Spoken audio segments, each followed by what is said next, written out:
माँ, आप माँ, बोलो ठीक नाम ही नहीं है। Hi everyone, let's start the review of Musafir Cafe. तो चंदर शादी करना चाहता था and he found Sudha through a matrimonial website. And Sudha was a girl who was completely different from everyone Chandar had ever met. A person who was completely free and didn't used to overthink. And he somewhere felt she is the one. But there was a big problem which was blocking him to be with Sudha. And it won't be wrong to say the other way around. And Chandar जब life में आगे बढ़ जाता है तब प्रीति कौशिक उसकी partner बनती है जो चंदर को स्टेबिलिटी भी देती है और वार्मथ भी। एंड राहिल प्रीति को कुछ ऐसा कह देता है जिसकी वजह से प्रीति को एक डर हमेशा सताने लगता है कि अगर चंदर और सुधा दोबारा एक साथ हो गए तो। और उसका डर जायज़ भी था क्योंकि सुधा और चंदर का प्यार था ही कुछ ऐसा। थॉट अच्छा है, बट रियलिटी में जब तुम इस क्रॉस रोड पर पहुंचोगे ना, it could get hard. And अगर हम सॉन्ग्स एंड ट्रैक्स की बात करें तो मैं बता नहीं सकता इस सीरीज़ के इंट्रो से लेके जितने भी गाने हैं through out all the episodes वो कितने अच्छे से इस सीरीज़ को रिप्रेजेंट करते हैं। अगर एक्साइटमेंट है तो उसके लिए एक ट्रैक, अगर कुछ एक पेनफुल सिचुएशन है तो उसके लिए एक ट्रैक लाइक दरमिया। Is it so easy to deal with situations. एक पॉइंट आता है जहाँ पे चंदर की माँ उससे मिलने आती है so that Chander can get married instead of delaying it.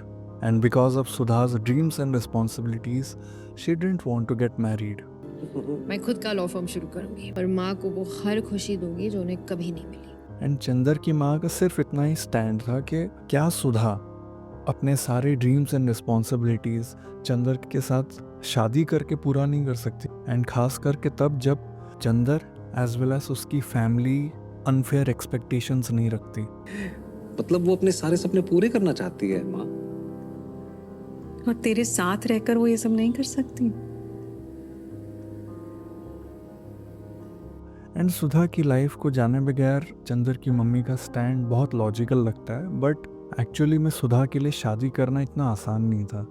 And सुधा का पॉइंट भी कन्विंसिंग है कि अगर वो शादी कर लेगी तो उससे कहीं ना कहीं as a married women expectations रखी जाएंगी as rightly set by Chandar. और शादी के बाद औरतों से जो एक्सपेक्ट किया जाता है वो सारी चीजें उसने बहुत करीब से देखी हैं, अपनी माँ के थ्रू, फैमिली में और औरतों के थ्रू, कोर्ट में तो रोज ही देखती है। Like we showed you the dreams and responsibilities part of Sudha.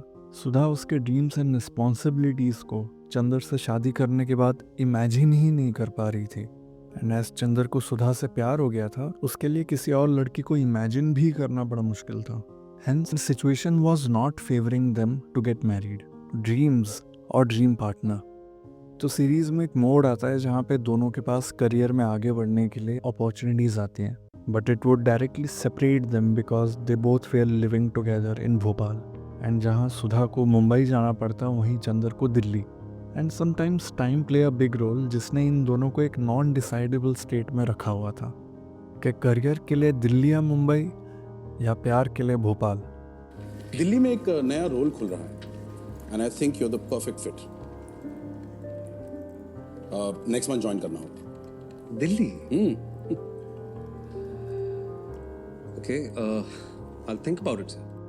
And इस सीन को बड़ा रियलिस्टिकली दिखाया गया है। इट वॉजंट लाइक कि दोनों एक दूसरे से प्यार करते हैं इसलिए दोनों ने अपने ऑफर्स को ठुकरा दिया डायरेक्टली, या क्योंकि दोनों के लिए करियर ही सब कुछ है और प्यार कुछ नहीं है इसलिए दोनों ने अपने ऑफर्स को एक्सेप्ट कर लिया हो। सिविल डिस्प्यूट्स में तुम स्पेशलाइज कर सकती हो, just like you always wanted. Thank you sir, बस सोचने के लिए थोड़ा वक्त मिल जाए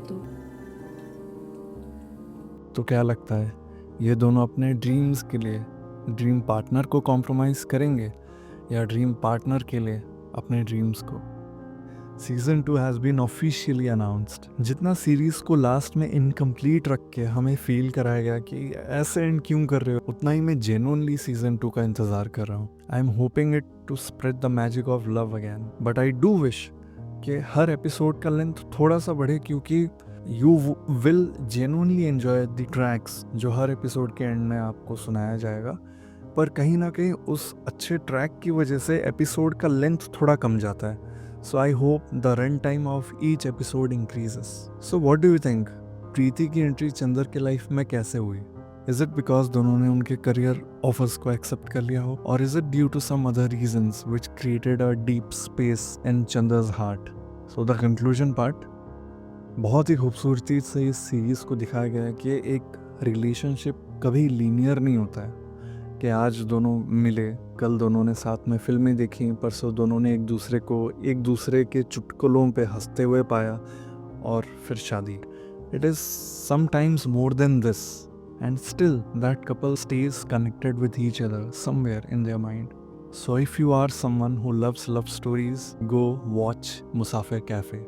सीरीज नेटफ्लिक्स में स्ट्रीम हो रही है और इस सीरीज को रुचिर अरुण ने डायरेक्ट किया है. इस सीरीज को शरण्य राजगोपाल ने क्रिएट भी किया है और लिखा भी है. बट सीरीज एक्चुअली में एक बुक मुसाफिर कैफे पे बेस्ड है जिसको दिव्या प्रकाश दुबे ने लिखा है. सो लेट मी नो आपको क्या लगता है, क्या सुधा और चंदर रीयूनाइट करेंगे इन सीजन 2, या चंदर प्रीति के साथ और सुधा उसके पार्टनर विनीत के साथ आगे बढ़ जाएंगे?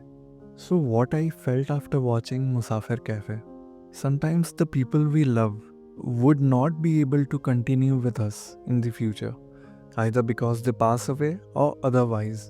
और ये पल बहुत ज़्यादा नाजुक होता है क्योंकि हमारे लिए वो दुनिया होते हैं, एंड जब ऐसे लोग हमारी ज़िंदगी से चले आते हैं तो तब अपनी दुनिया को इमेजिन भी करना बहुत ही नेक्स्ट टू इम्पॉसिबल लगता है, क्योंकि कल से उन लोगों के हमें फ़ोन नहीं आएंगे, उनके मुश्किल सिचुएशंस में हम उनके साथ खड़े नहीं रह पाएंगे, हमें रोता देख वो हमें गले नहीं लगाएंगे. And to be honest, the worst part is we will never have the option to bring those people back.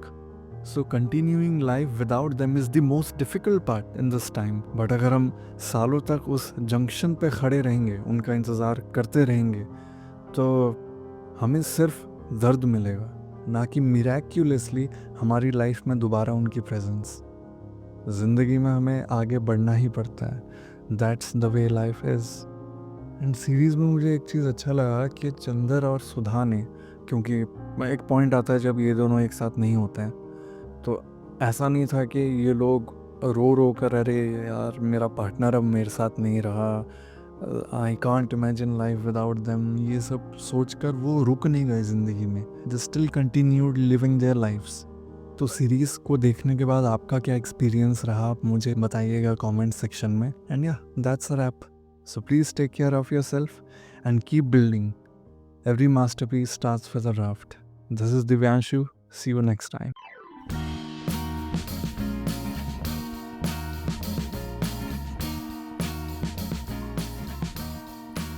I am waiting